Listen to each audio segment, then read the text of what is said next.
특별히 오늘 말씀에 보면 우리가 잘 아는 말씀이 나와요. 우리 33절 읽지는 않았지만 33절에 보면은 예수님께서 바로 배로 갈릴리를 건너가시기 전에 굉장히 큰 많은 사역을 했음을 보여주는데, 제가 한번 33절 읽겠습니다. 예수께서 이러한 많은 비유로 그들이 알아들을 수 있는 대로 말씀을 가르치시더라 라고 해놓고, 하나님께서 많은 비유를 통해서 이스라엘 백성들 가운데 하나님 말씀을 듣기를 원하는 수많은 사람들 가운데 비유로 말씀을 많이 전하셨어요. 35절의 말씀에 보면 그날 저물 때에 제자들에게 이르시되 우리가 저편으로 건너가자 하시니 그들이 무리를 떠나 예수를 배에 계신 그대로, 배에 어떻게 해요? 계신 그대로.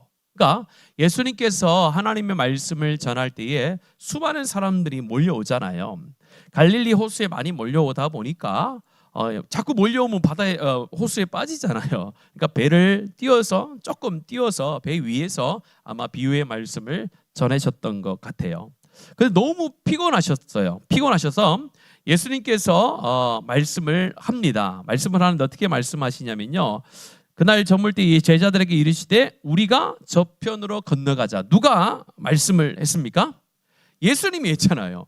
예수님께서 우리 저편으로 건너가자라고 말씀을 했단 말이에요. 그런데 그 말씀을 하고 배를 띄워서 이제 가는데 어떤 일이 벌어지냐면요. 37절의 말씀에 보면은 한번 읽겠습니다. 시작. 큰 광풍이 일어나며 물결이 배에 부딪혀 들어와 배에 가득하게 되었더라. 이렇게 말씀을 합니다. 예수님께서 함께하고 있는 그 배가 예수님의 말씀대로 이제 저편으로 가자라는 하나님의 말씀에 순종해서, 예수님의 말에 순종해서 배를 띄워서 갔단 말이에요. 갈 때에는 별 문제가 없었을 것입니다. 왜 별 문제가 없었냐면요. 광풍이 그때는 일어났을까요? 안 일어났을까요? 출발할 때는 안 일어났으니까 당연히 배를 띄워서 갈 수 있겠죠. 두 번째는 이 베드로를 비롯하여서 제자들 중에 어부가 직업이었던 사람이 3명이나 있단 말이에요. 그러니까 그 지역에서 그 건너편으로 가는 일들은 늘 해왔던 일이잖아요. 그렇기 때문에 별 문제 없이 예수님께서 저 건너편으로 가자라고 했을 때에 제자들이 예 갑시다라고 하고 배를 띄웠던 것입니다. 배를 띄웠는데 그 배를 띄우고 가는 중에 큰 광풍이 일어나며라고 이렇게 얘기해요. 광풍이 아니라 무슨 광풍이요? 큰 광풍이 일어나서 물이 배에 들어오게 됐다라는 거예요. 그것은요, 배가 혹 침몰할 수도 있다라는 것을 의미합니다. 이렇게 예수님과 함께 있는 상황 속에서도 큰 광풍이 일어날 수 있다라는 거예요. 제자들은 별 생각 없었을 거예요. 예수님이 함께 계시고 지금 자기들도 경험상 충분히 저기로 건너갈 수 있다라고 하고 갔지만은 그 길에 광풍이 일어나게 된 거예요. 근데 이것은 어떻게 보면은 예수님께서 비유로 말씀하신 건 아니지만은 우리 인생도 마찬가지인 것 같아요. 우리 인생도 예수를 잘 믿으나 안 믿으나 또 잘못 믿으나 우리 가운데 예상치 않은 광풍이 올 수 있다라는 거예요. 그것은 오늘 성경뿐만 아니라 수많은 성경의 사건들 속에서 하나님께서 의도하지 않는 사건이 일어나지 않는데 무엇인가 제자들 가운데 오늘도 가르쳐주기 위한 하나님의 계획하심과 인도하심이 있어서 광풍이라는 것을 지금 만나게 하셨다라는 것을 우리는 받아들이잖아요. 그러면은 이것이 제자들만 가르치기 위한 하나의 어떤 광풍이 아니라 우리의 삶에도 큰 광풍이 일어날 수 있는데, 그때에 우리가 기억해야 될 것은 나에게도 예수님과 함께하는 동행의 삶에도 광풍은 있을 수 있다 없다요? 있다라는 거죠. 예수를 믿으면은, 제가 주일날 설교를 드렸어요. 행복해요. 예수를 믿으면은 일이 잘 풀려. 예수를 믿으면 돈을 많이 벌어요. 예수를 믿으면 자녀들이 잘 돼요라고 하면은 거짓말이 될 수가 있어요. 왜냐하면 실제로 그렇지 않은 경우가 많지요. 저는 예수를 잘 믿었는데 부자가 안 됐어요. 여러분, 예수를 잘 믿으면 부자가 돼야 되나요? 아니죠. 부자가 되는 건 하나님께서 주시는 거고, 예수를 잘 믿는 거가 부자는 같은 이렇게 등호가 붙는 건 아니에요. 오히려 예수를 믿으면은 부자가 될 수 없는 환경들이 참 많아지는 경우도 있어요. 그러나 하나님께서 우리를 부자로 만들어 주십니다. 그 부자라는 것은 내가 누리는 부자를 만드는 게 아니죠. 물질에 뭘 만드시는 거예요? 생명으로 부자를 만드시는 거죠. 그래서 물질이 아무리 많아도 예수님을 잘 아는 사람 그걸 나를 위해서 쓰진 않아요. 그래서 내가 부자가 된들 하는 일이 많고 사역이 많아질 뿐이지 내가 더 행복하고 내가 더 윤택하고 더 많은 것을 누리며 살진 않아요. 그렇기 때문에 부자라는 것과 예수를 잘 믿는 것과는 좀 다를 수 있다라는 것입니다.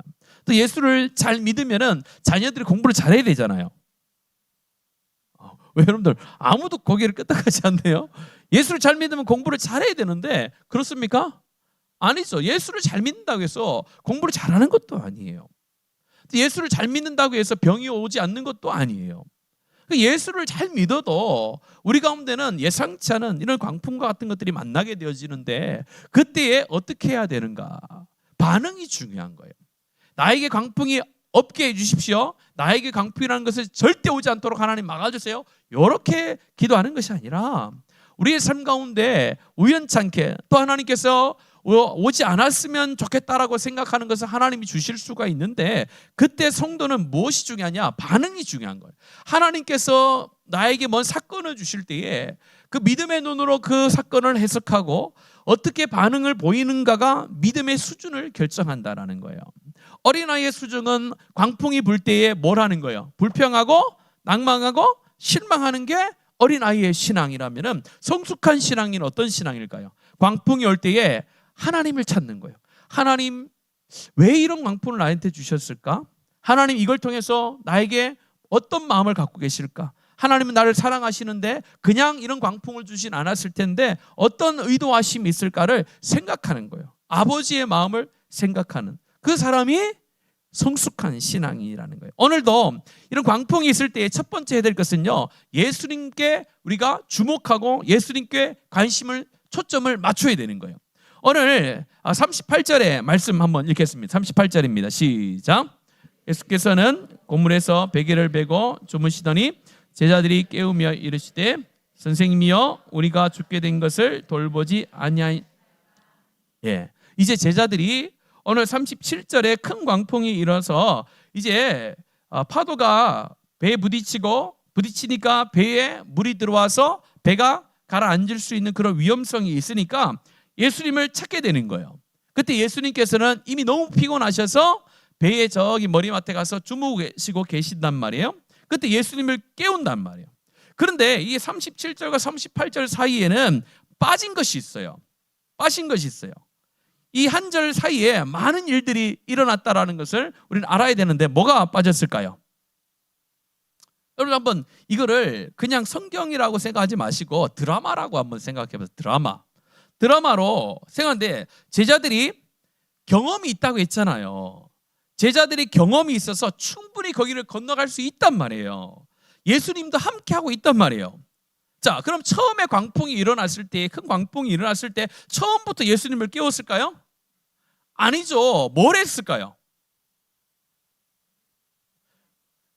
정답! 물을 퍼냈겠죠. 당연히 큰 광풍이 있었을 때 자기들 이전에 그런 경험이 있단 말이에요. 그 광풍이 일어나서 물이 차면은 예수님을 부르기 전에 열심히 뭘 했겠어요? 뭐 신발을 벗어서 할 때는 손으로 퍼냈겠죠. 퍼내고 하다가 이제 안 거예요. 경험상 죽을 수도 있겠구나. 처음부터 죽을 수 있겠구나 생각하지 않았어요. 제자들은. 자기의 친구들이 그 광풍에 뭐 한 적이 있을까요? 죽은 적이 있겠죠. 일반 광풍, 일방적으로 물 들어왔을 때 물을 퍼내고 살은 적도 있었을 거예요. 그러나 그렇지 않은 그 시대 속에서 사람이 있었을 거란 말이에요. 그러니까 두려움이 온 것이겠죠. 이렇게 놔뒀다가는 이제 예수님이 뭐가 우리 다 죽게 생겼다. 그러니까 뭐라고 합니까? 예수께서 곤물에서 베개를 베고 주무시더니 제자들이 깨우며 이르시되 선생님이 우리가 죽게 된 것을 돌보지 아니하시나이까. 이게 좋은 말이에요? 나쁜 말이에요? 나쁜 말이에요. 예수님 지금 뭐하고 지금 정신이 있는 겁니까? 없는 겁니까? 우리 다 죽게 됐는데 당신도 죽게 됐는데 지금 자고 있으면 말이 안 되잖아요. 빨리 일어나서 뭘 해주세요? 네? 믿음이 너무 나가셨어요. 제자들의 믿음은 여러분 나중에 보시면 아시겠지만 제자들의 믿음은 예수님이 깨우신 목적은요, 이 광풍을 잔잔케 해달라는 믿음이 없었어요. 뭐 하라는 뜻이었어요? 일어나서 도우라고. 한 사람의 손이 부족한데 지금 예수님 자고 있으면 안 된다고, 지금 빨리 물 퍼내셔야 된다고, 그런 뜻으로 예수님을 부른 거예요. 불렀단 말이에요.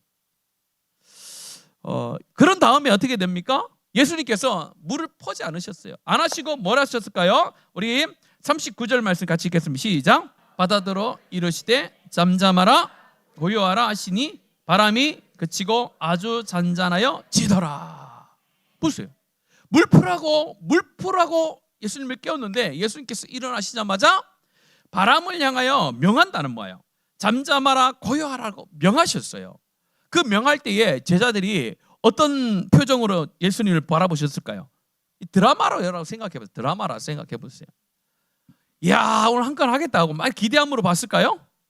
아니죠. 예수님 그런 게 아닌데, 지금 예수님이 바다에 안 사셔서 잘 모르는데 그 말한다고 파도가 잔잔해지는 게 아니라고. 시간이 지나야 잔잔해지는 거지. 바다가 갑자기 어떻게 잔잔해지냐고, 바람이 어떻게 멈추냐고 그러잖아요. 그러니까 40절에 뭐라고 말씀하십니까? 같이 한번 읽어보겠습니다. 시작. 뭐가 없다고요? 믿음이 없냐는데, 여러분들 거기 믿음이 어찌 믿음이 없느냐 해놓고 1번이라고 적혀있죠. 성경책에 보면 1번이라고 적혀있거든요. 성경책을 가지고 있는 분들은 밑으로 쭉 내려보시면은 그 어찌 믿음이 없느냐가 또 어떻게 말하면 아직도 믿음이 없느냐 이러는 거예요. 아직도 믿음이 없느냐로 해석을 한다는 거예요. 그러니까 제자들이 예수님을 깨운 거는 믿음을 가지고 깨운 게 아니라는 거예요. 물을 같이 좀 퍼줬으면 좋겠습니다라고 퍼는데 예수님께서 일어나서 바람아 잠잠하라 고요하라니까 그 바람과 그 바다가 잔잔해지니까 놀란 거예요. 어찌하여 이렇게 무서워하는 너희가 어찌 믿음이 없느냐, 무서워했다는 거예요. 야, 깜짝 놀란. 41절 마지막으로 읽겠습니다. 시작. 그들이 심히 두려워하여 서로 말하되 그가 누구시기에 바람과 바다도 순종하는가 하였더라. 예수님께서 지금까지 오면서 여러 가지 사건과 하나님의 말씀과 기적을 보여주는 것을 제자들이 봤단 말이에요. 보고 나서 지금 또 이야기하는 거야. 그들이 심히 두려워했다는 거야. 심히 두려워하여 서로 말하되 그가 누구에게 바람과 바다도 순종하는가. 그가 누구에게 아직도 모른다. 예수님이 아직도 누구인지 모르는 거예요. 그러면서 바람과 바다도 순종하는가 이렇게 얘기를 한 거예요. 여기서 바람과 바다도 순종하는가라는 것은 누구지? 라는 이런 의문형이 아니라 감탄형이에요. 와, 이분 대단한 분이네. 그러면서 바람과 바다를 잔잔케 했다라는 것은 무엇을 의미하면 창조주 하나님이 된다는 걸 말하는 거예요. 오늘 제자들이 오늘 이 사건을 통해서 예수님께서 창조주, 천지를 만드시고 천지를 창조하셔서 다스리시는 그 하나님이라는 것을 제자들이 알게 되어지는 놀라운 사건이 오늘 이 사건이에요. 그러니까 오늘 이 사건을 통해서 예수님께서는 단순히 광풍을 우연히 일으킨 것도 아니고 또 우연히 광풍이 일어나는 그 속에서 잠을 주무신 것이 아니라 하나님께서 제자들에게도 말씀을 하고 싶고 가르쳐주고 싶은 것이 있었는데 그것은 바로 내가 천지를 창조하신 여호와 하나님이라는 것을 가르쳐주기 위한 것이었어요. 여러분, 오늘 이 말씀의 이 내용을 보면서 우리도 하나하나 한번 짚어봐야 됩니다. 우리 인생에도 우연이 아닌 하나님의 계획하심 속에서 풍랑이 일 수도 있다라는 거예요. 예수님과 같이 있으면 전혀 풍랑이 일어나지 않을 것 같은 그런 상황 속에도 풍랑이 있을 수 있습니다. 그때 기억해야 될 것은 내가 누구와 함께 있는가를 기억해야 된다는 거예요. 우리는 누구와 함께 있습니까? 그렇죠. 예수님인데 어떤 예수님이에요? 물 퍼내기 위한 도구로 쓰는 예수님이 아니라 뭐요? 창조주 대신 하나님이 나와 지금 함께하고 있다라는 그 믿음이 있어야 된다는 거예요. 그 믿음이 있어야 광풍을 잔잔케 하신 하나님의 역사를 경험할 수가 있는 거예요. 광풍이 있어서가 문제가 아니라 광풍을 잔잔케 하시는 하나님이 우리 가운데 없기 때문에 문제가 되는 거예요. 오늘 하나님께서는 오늘 짧은 말씀을 통해서 가르쳐 주는 거예요. 나는 할 수는 없지만은 주님은 하실 수 있습니다. 나는 가난하지만 주님은 부유합니다. 나는 미련하지만 주님은 지혜롭습니다. 나는 패배할 수 없지만 우리 주님은 승리하신 하나님입니다. 나는 제한적인 사람이지만 우리 하나님은 무한하신 하나님입니다. 전능하신 하나님입니다. 그 하나님과 함께하기 때문에 내가 그 하나님의 능력을 믿습니다. 그런 고백이 우리 가운데 날마다 있어야 되는 거예요. 시편 46편 우리 마지막으로 1절에서 3절 말씀 고라 자손들의 고백인데 우리가 잘 아는 말씀입니다. 같이 한번 믿음으로 읽겠습니다. 시작. 하나님은 우리의 피난처시여 임이시니 환난 중에 만날 큰 도움이시라. 그러므로 땅이 변하든지 산이 흔들려 바다 가운데서 빠지든지 바닷물이 솟아나고 뛰놀든지 그것이 넘침으로 산이 흔들릴지라도 우리는 두려워하지 아니하리라. 아멘. 세상 가운데 어떠한 풍랑이 있어도 우리가 꼭 기억해야 될 것은 우리가 함께하고 계신 분이 전능하신 하나님이라는 것, 그 하나님이 우리와 동행하시고 함께한다는 믿음, 그 믿음이 있어야 인생의 풍랑 속에 물펀에다가 시간 보내지 않고 뭐요? 잠잠케 하시는 하나님의 역사를 경험하는 인생이 될 수가 있는 거예요. 오늘 금요 기도에 나와서 우리가 함께 찬송하고 기도할 때에 오늘 말씀을 기억하길 바랍니다. 오늘 말씀을 붙들고 기도할 때에 하나님 우리 인생 가운데 수많은 하나님 풍랑들이 오고 가고 또 올 것인데 그때 나와 함께 하신 하나님을 찾게 하시고 그 하나님께서 전능하신 하나님이라는 것을 잃어버리지 않게 하시고 그 하나님께서 바람과 바다를 잔잔케 하시는 놀라우신 하나님이고 우리의 상황도 잔잔케 하시고 고요케 하실 수 있는 하나님인 줄로 믿습니다. 내가 하나님 그 하나님을 붙들고 선포하고 하나님 나아갑니다. 하나님 역사해 주십시오. 여러분 그런 마음을 가지고 여러분 삶 가운데는 수없이 많은 광풍들 잔잔케 할 수 있는 그런 선포와 역사하심이 있기를 간절히 바랍니다. 이 시간 함께 우리 찬송했으면 좋겠는데요. 찬양함의 기쁨을 오늘 이거부터 보호해 갑시다. 찬양함의 기쁨을 감사함의 평안을 간구함의 하나님 알도록 하셨네. 한 번 더 고백합시다. 찬양함의 기쁨을 찬양함의 기쁨을 감사함의 평안을 간구함의 하나님 알도록 하셨네. 우리 박수치면서 고백합시다. 나의 가장 낮은 마음 나의 가장 낮은 마음 주님께서 기뻐하시고 작은 일에 큰 기쁨을 느끼게 하시는도다. 내가 지쳐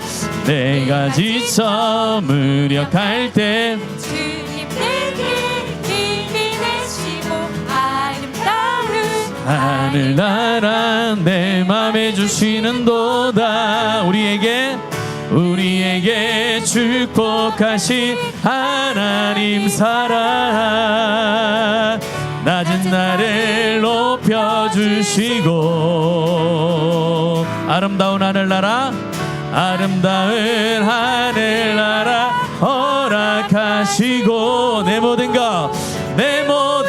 것 예비하시네.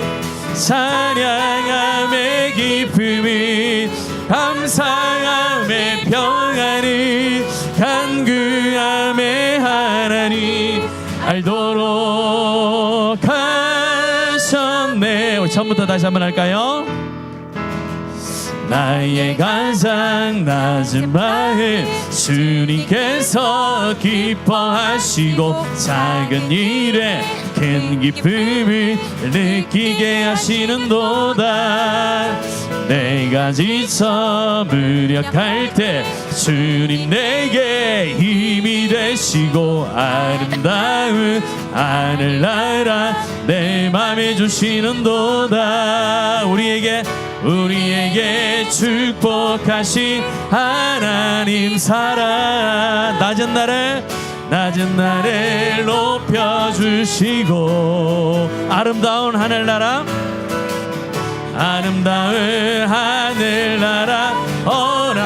허락하시고 내 모든 것 예비하시네. 찬양함의 기쁨을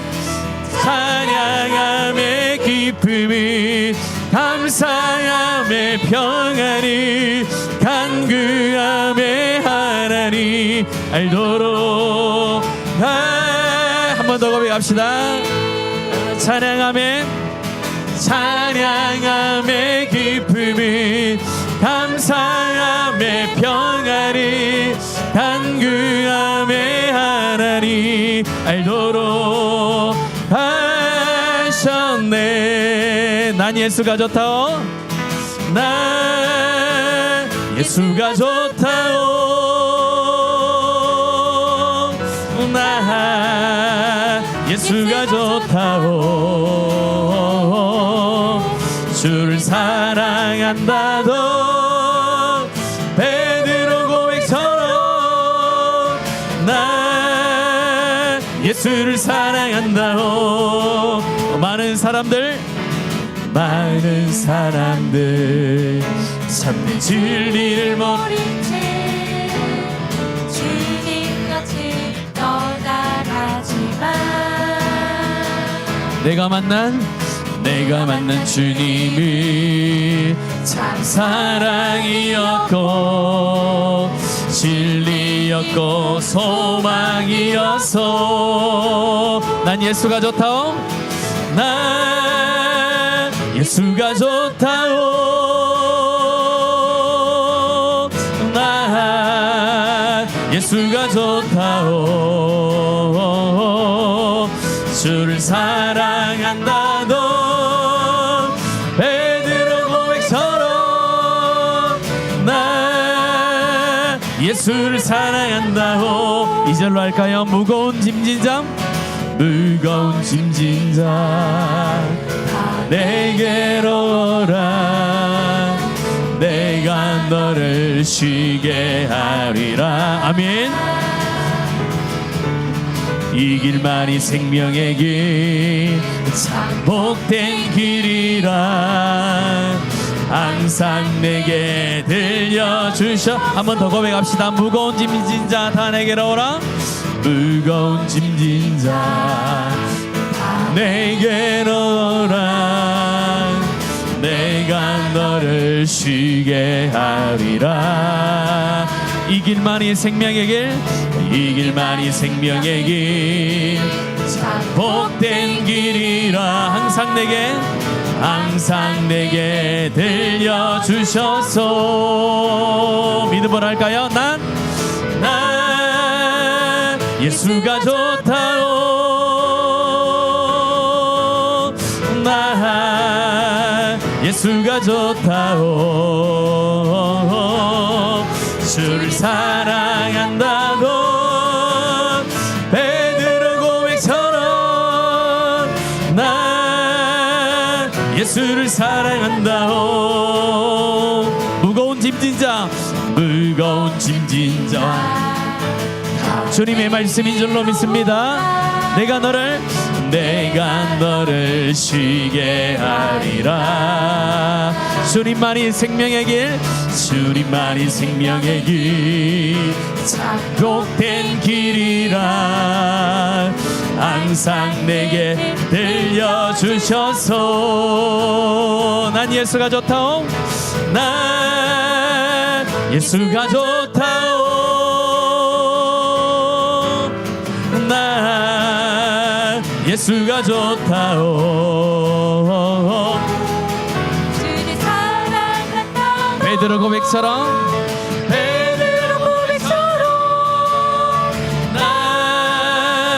예수를 한 번 더 우리 한번 고백할까요? 난 예수가 좋다오. 난 예수가 좋다오.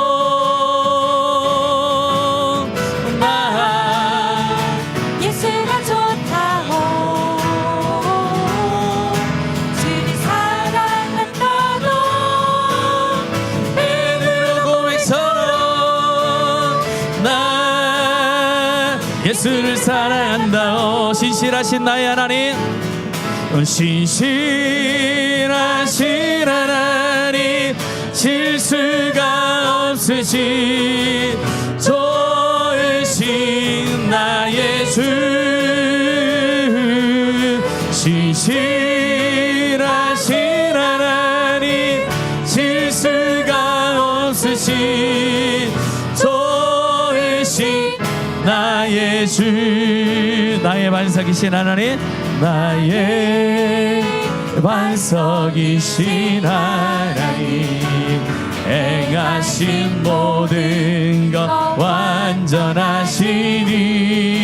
완전하시니 나의 생명 되신 하나님 내게 행하신 일 찬양합니다. 신실하신 하나님 실수가 없으신 좋으신 나의 주 신실하신 하나님 실수가 없으신 좋으신 나의 주 우리 신실하신 하나님 앞에 영광의 박수 드리겠습니다.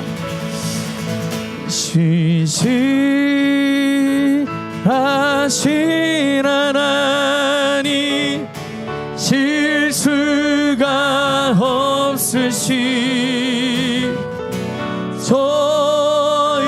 좋으신 나의 주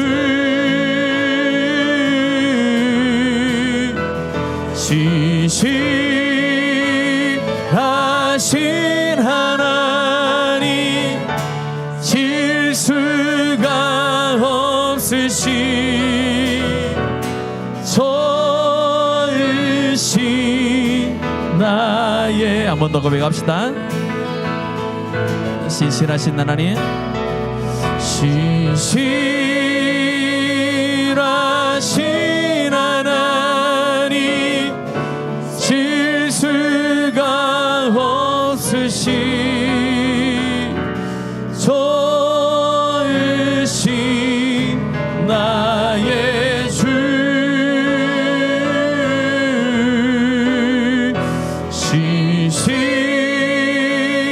신실하신 하나님 실수가 없으신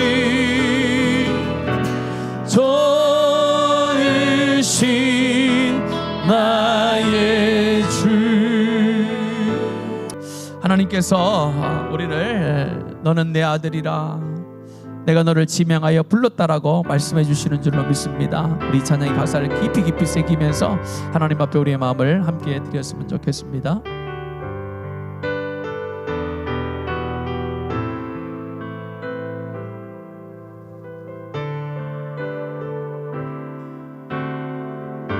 나의 안에 거하라 나의 안에 거하라 나는 내 하나님이니 모든 환난 가운데 너를 지키는 자라 두려워하지 말라 내가 널 도와주리 놀라지 말라 내 손 잡아주 한 번 더 고백할까요? 나의 안에 거하라 아멘 나의 안에 거하라 나는 내 하나님이니 모든 환난과 너를 지키는 두려워하지 말라 두려워하지 말라 내가 널 도와주리 놀라지 말라